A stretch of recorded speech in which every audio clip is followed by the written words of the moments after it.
তো নমস্কার বন্ধুরা, আপনারা দেখছেন মন্ডল সেবা কেন্দ্র ইউটিউব চ্যানেল। তো বন্ধুরা, আজ থেকে অর্থাৎ যে 28শে অক্টোবর 2025 থেকে পশ্চিমবঙ্গ সহ টোটাল 12টি রাজ্যে কিন্তু এসআর শুরু হয়ে গেছে এবং এটা কিন্তু অফিসিয়ালিভাবে ঘোষণা করে দেওয়া হয়েছে এবং সঙ্গে জানিয়ে দেওয়া হয়েছে, সময়সূচি জানিয়ে দেওয়া হয়েছে। অর্থাৎ বিএলও কবে ফর্ম নিয়ে আপনার বাড়িতে আসবে, কবে লিস্ট প্রকাশ হবে, কবে ভেরিফিকেশন হবে, সমস্ত ডেট কিন্তু ঘোষণা করে দেওয়া হয়েছে এবং সঙ্গে কী কী ডকুমেন্টস লাগবে সেগুলো কিন্তু জানিয়ে দেওয়া হয়েছে। তো সেই জন্য আজকে ভিডিওতে আপনাদের বলবো যে কোন কোন ডেটে কী কী হবে এবং ফর্মটা কীভাবে ফিল আপ করবেন। যে ইমিগ্রেশনের ফর্মটা বিএলও আপনার বাড়িতে দিয়ে যাবে, সেই ফর্মটা আপনাকে কীভাবে ফিল আপ করতে হবে, কোথায় কোন ডিটেলস আপনাকে বসাতে হবে এবং সঙ্গে কী কী ডকুমেন্টস দিতে হবে, ঠিক আছে, কাদের কোন ডকুমেন্টস দিতে হবে। অর্থাৎ যাদের 2002 সালের ভোটার লিস্টে যাদের নাম রয়েছে তাদেরকে কোনো রকম ডকুমেন্ট দিতে হবে, অথবা যাদের ভোটার লিস্টের নাম নেই, 2002 সালে ভোটার লিস্টের নাম নেই, তাদের কী কী ডকুমেন্টস দিতে হবে।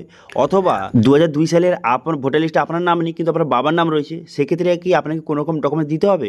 অথবা যে আধার কার্ড দিয়ে কি ভেরিফিকেশন হবে। তো সমস্ত ডিটেলস কিন্তু এই ভিডিওতে আপনাকে জানিয়ে দেবো এবং যে ইনিউমারেশন ফর্মটা কীভাবে ফিল আপ করবেন তার একটি ডেমো আপনাকে দেখিয়ে দেবো, ঠিক আছে। সেই জন্য ভিডিওটা প্রথম থেকে শেষ পর্যন্ত অবশ্যই দেখুন মনোযোগ সহকারে এবং আমাদের চ্যানেলে প্রথমবার ভিজিট করে থাকলে আমাদের চ্যানেলটিকে সাবস্ক্রাইব করে রাখবেন এবং পাশে থেকে বেল আইকনটিকে অবশ্যই প্রেস করে রাখবেন। তো চলুন আজকে ভিডিওটা শুরু করা যাক। তো পশ্চিমবঙ্গ সহ টোটাল কিন্তু 12টি রাজ্যে এসআর কিন্তু শুরু হয়ে গেছে, ঠিক আছে, সেটা কিন্তু জানিয়ে দিয়েছে এবং আজ থেকে অর্থাৎ আজকে তারিখ হচ্ছে 28 অক্টোবর 2025, আজ থেকে কিন্তু এই 12টি রাজ্যে এসআর কিন্তু চালু হয়ে গেল, ঠিক আছে। এবার কোন ডেটে কী কী হবে, অর্থাৎ যে কোন ডেটে যে ফর্মটা বিএলও আপনার বাড়িতে নিয়ে আসবে, বা কোন ডেটে যে এসআর লিস্ট প্রকাশ হবে, অথবা কীভাবে ভেরিফিকেশন কোন ডেটে হবে, সেই ডেটগুলি কিন্তু জানিয়ে দেওয়া হয়েছে। দেখুন, এখানে বলা হয়েছে যে প্রিন্টিং অ্যান্ড ট্রেনিং, এটা কিন্তু 28শে অক্টোবর থেকে 3 নভেম্বর পর্যন্ত চলবে, ঠিক আছে। প্রিন্টিংয়ের কাজ, অর্থাৎ যে ফর্মটা যে বিলি করা হবে সেই ফর্মটার প্রিন্টিংয়ের কাজ কিন্তু চলবে।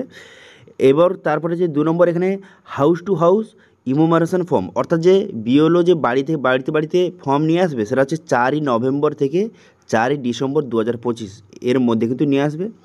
এবার কিন্তু ড্রাফট ইলেকটোরাল রোল, অর্থাৎ যে ফর্মটা তারপরে আপনার বাড়িতে নিয়ে এলো, তারপরে ফর্মটা ফিল আপ করে আপনি বিএলওকে জমা দিয়ে দিলেন, তারপরে একটি কিন্তু সেই ফর্মে ভেরিফিকেশান হয়ে যাওয়ার পর একটা লিস্ট কিন্তু প্রকাশ হবে, কিন্তু সেটা ফাইনাল লিস্ট নয়, সেটা হচ্ছে ড্রাফট লিস্ট, ঠিক আছে। ড্রাফট ইলেকটোরাল রোল সেটা যে প্রকাশ হবে সেটা হচ্ছে 9 ডিসেম্বর 2025 কিন্তু সেই লিস্টটি প্রকাশ হবে, ঠিক আছে। এরপরে হচ্ছে ক্লেম অ্যান্ড অবজেকশান পিরিয়ড, অর্থাৎ যে সেই লিস্টটা প্রকাশ হলো, এবার যদি সেই লিস্টে আপনার নাম যদি না থেকে থাকে সেক্ষেত্রে আপনি অবজেকশান জানাতে পারবেন, আপনি কিন্তু কমপ্লেন জানাতে পারবেন, ঠিক আছে। তারপরে তার ডেটটা হচ্ছে 9 ডিসেম্বর 2025 থেকে 8ই জানুয়ারি 2026 এর মধ্যে, ঠিক আছে, এর মধ্যে আপনাকে অবজেকশন জানাতে হবে। তারপরে কিন্তু নোটিশ হিয়ারিং অ্যান্ড ভেরিফিকেশান, সেটা হচ্ছে 9 ডিসেম্বর 2025 থেকে 31শে জানুয়ারি 2026, অর্থাৎ এর মধ্যে কিন্তু পুনরায় কিন্তু আপনার ভেরিফিকেশান হবে। আপনি যে অবজেকশন জানিয়েছেন তার উপরে কিন্তু ভেরিফিকেশান হবে।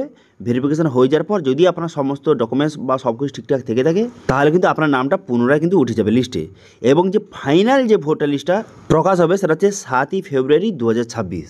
এবার এই লিস্টে যদি আপনার নাম থেকে থাকে সেক্ষেত্রে আপনি ভোট দিতে পারবেন এবং আপনার ভোটার কার্ডটি অ্যাক্টিভও থাকবে, ঠিক আছে।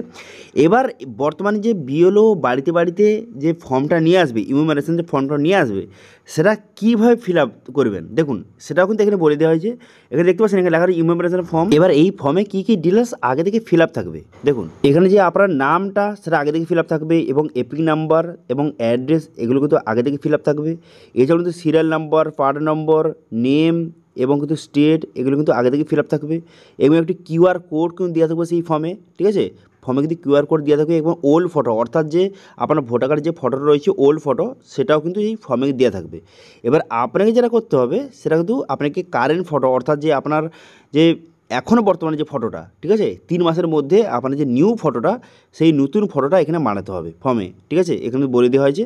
এবার নিচের দিকে আসার পর এখানে আরও কিছু ডিটেলস ফিল আপ করতে হবে, যেমন কিন্তু আপনার ডেট অফ বার্থ, এখানে আপনার ডেট অফ বার্থ বসাতে হবে। তারপরে আধার নাম্বার, এখানে আধার নাম্বারটা বসাতে হবে। তারপরে এখানে মোবাইল নাম্বার, এখানে মোবাইলও বসাতে হবে। তারপরে কিন্তু আপনার যে বাবার নাম, এখানে বাবার নাম বসিয়ে দেবেন। তারপরে যে গার্ডিয়ান নেম, ঠিক আছে, বাবার নামটা বসিয়ে দেবেন। এবার আপনার বাবার যে এপিক নাম্বারটা, ঠিক আছে, ভোটার কার্ড নাম্বারটা সেটা আপনি যদি অ্যাভেলেবেল থেকে দেখে সেটা আপনি বসিয়ে দেবেন। বসিয়ে আপনার মায়ের নাম, মায়ের এপিক নাম্বার বসিয়ে দেবেন এবং স্পাউস নেম, অর্থাৎ যে আপনার যদি কোনো বিবাহিত হয়ে থাকেন সেক্ষেত্রে আপনার স্ত্রীর নাম বসিয়ে দেবেন এবং যারা কিন্তু মহিলা আবেদন করছেন তার স্বামীর নামটা এখানে বসিয়ে দেবেন এবং তার এপিক নাম্বারটা আপনাকে সঠিকভাবে বসিয়ে দিতে হবে, ঠিক আছে। এখানে বসিয়ে দিলেন। বসিয়ে দেওয়ার পর এরপরে তো নিচের দিকে আসার আরও একটি এরকম কিন্তু শো হয়ে যাবে, ঠিক আছে। এবার এখানে কিছু ডিটেলস আপনাকে বসাতে হবে।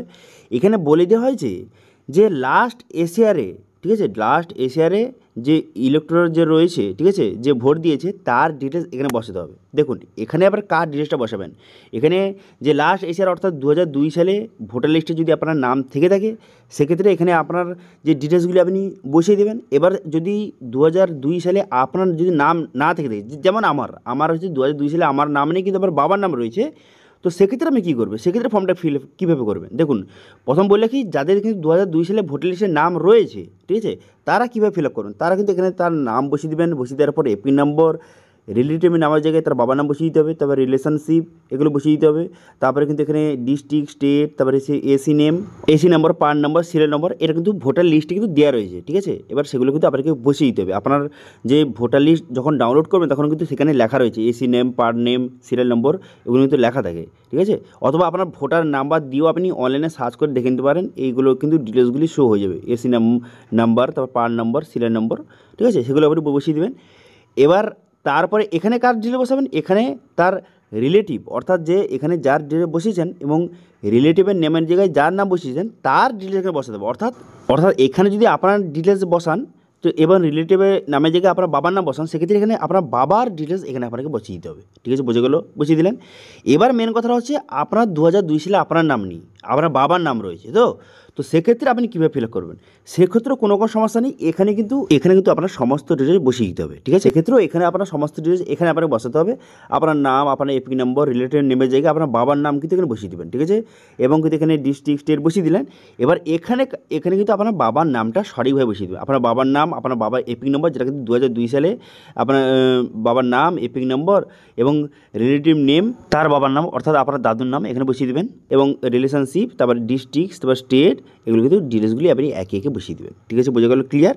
তো এইভাবে এখানে এই যে বাম দিকের ঘরে কিন্তু আপনার ডিটেলস বসাতে হবে এবং ডান দিকে আপনার কিন্তু বাবার ডিটেলস এখানে সঠিকভাবে কিন্তু বসিয়ে দেবেন, ঠিক আছে। এবার আপনার বাবা হচ্ছে কী ফিল আপ করবে, আপনার বাবার ক্ষেত্রে হচ্ছে এখানে আপনার বাবার ডিটেলসগুলো বসাবেন এবং ডান দিকে কিন্তু তার বাবা অর্থাৎ আপনার দাদুর ডিটেলস কিন্তু এখানে বসাতে হবে, ওকে, বোঝা গেল, ক্লিয়ার। তো এরকম একটি এই যে ফর্মটা, এরকম একটি ফর্ম কিন্তু পুরো টোটাল এই যে ফর্মটা, ঠিক আছে, এটা হচ্ছে এছাড়া বর্তমানে যে ইমিগ্রেশন ফর্মটা, এরকম ফর্ম কিন্তু বিএলও কিন্তু বাড়ি বাড়ি গিয়ে দিয়ে আসবে এবং এই ফর্মটা ফিল আপ করে তাকে দিতে হবে। এবার মেন কথা হলো কাদের কোন ডকুমেন্টস লাগবে।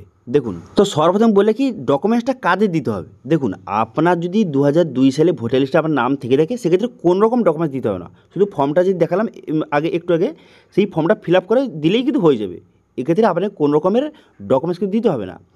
এবার যদি আপনার নাম যদি 2002 সালে নেই কিন্তু আপনার বাবার নাম রয়েছে সেক্ষেত্রেও আপনাকে কোনো রকম ডকুমেন্টস দিতে হবে না, ঠিক আছে, শুধু উল্লেখ করে দেবেন যে 2002 সালে ভোটার লিস্টে আপনার বাবার নামটা রয়েছে এবং আপনার বাবার সঙ্গে আপনার রিলেশনটা কি, সেক্ষেত্রে একটি ডকুমেন্টস সাবমিট করে দেবেন, হয়ে যাবে। কিন্তু ডকুমেন্টস সাথে কাদের দিতে হবে, যাদের কিন্তু 2002 সালে ভোটার লিস্টে নাম নেই তাদের কিন্তু এই যে টোটাল যে 11টি ডকুমেন্টসের মধ্যে যে কোনো একটি ডকুমেন্টস কিন্তু আপনাকে সেই ফর্মের সঙ্গে জমা দিতে হবে, ঠিক আছে। এবারে কী কী ডকুমেন্টস বলা হয়েছে দেখুন, তো আপনার সুবিধার্থে এটা যে ইংলিশে লেখা রয়েছে এটা আমি বাংলায় ট্রান্সলেট করে নিচ্ছি যাতে আপনাদের সুবিধা হবে, ঠিক আছে, এবং এটা কিন্তু আমাদের ওয়েবসাইটেও আমি পোস্ট করে দিয়েছি, সেখান থেকে গিয়ে পরেও আপনি দেখতে পারেন। এখানে 1 নম্বর বলা হয়েছে যে কী ডকুমেন্টস লাগবে, 1 নম্বর বলা হয়েছে কেন্দ্রীয় বা রাজ্য সরকার, ঠিক আছে, বা পিএসইউ কর্তৃক জারি করা কোনো রকম পরিচয়পত্র অথবা পেনশন পেমেন্ট অর্ডারে যদি আপনার রিসিপ্ট থেকে থাকে সেটা আপনি সাবমিট করতে পারেন, ঠিক আছে। এবার 2 নম্বর হচ্ছে 1/7/1987 সালের পূর্বে সরকার অথবা স্থানীয় কর্তৃপক্ষ অথবা ব্যাংক, ডাকঘর, এলআইসি কর্তৃক জারি করা কোনো রকমের ডকুমেন্টস বা সার্টিফিকেট থেকে থাকে সেটা আপনি সাবমিট করতে পারেন, ঠিক আছে। এবার 3 নম্বর বলা হয়েছে জন্ম সনদ অর্থাৎ যে জন্ম সার্টিফিকেট থেকে থাকে সেটা আপনি সাবমিট করতে পারেন, পাসপোর্ট, তারপরে স্বীকৃত বোর্ড বা বিদ্যালয় কর্তৃক কোনো রকমের শিক্ষাগত সনদ অর্থাৎ যে কোনো রকমের এডুকেশন সার্টিফিকেট, আপনি মাধ্যমিক পাস করেছেন মাধ্যমিকের সার্টিফিকেট বা মার্কশিট সেটা আপনি সাবমিট করলে হবে। তারপরে এখানে বলা হয়েছে যে স্থায়ী নিবাস সনদ অর্থাৎ পার্মানেন্ট রেসিডেন্স সার্টিফিকেট থেকে থাকে সেটা আপনি সাবমিট করতে পারেন। তারপরে ফরেস্ট রাইট সার্টিফিকেট থেকে থাকে সেটা আপনি সাবমিট করতে পারেন। এবার যদি এসসি, ওবিসি, এসটি যদি সার্টিফিকেট থেকে থাকে কাস্ট সার্টিফিকেট সেটাও আপনি সাবমিট করতে পারেন, সেটাও দিলে হবে। তারপর এখানে দেখতে পাচ্ছেন এখানে নাগরিক নিবন্ধন নথি অর্থাৎ যে ন্যাশনাল রেজিস্টার অফ সিটিজেন এরকম যে কোনো সার্টিফিকেট থেকে থাকে বা আপনার ডকুমেন্টস থেকে থাকে সেটা আপনি সাবমিট করতে পারেন।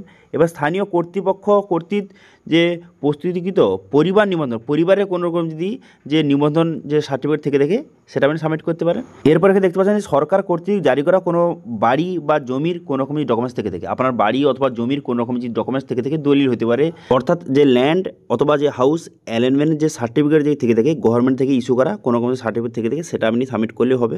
এবার অনেকের মনে একটা প্রশ্ন থাকছে যে আমি কি শুধু আধার কার্ড দিয়ে আমি ভেরিফিকেশন করতে পারবো? তাদেরকে বলে কি না, আধার কার্ড কিন্তু কোনো রকমের যে নাগরিকত্বের প্রমাণ নয়।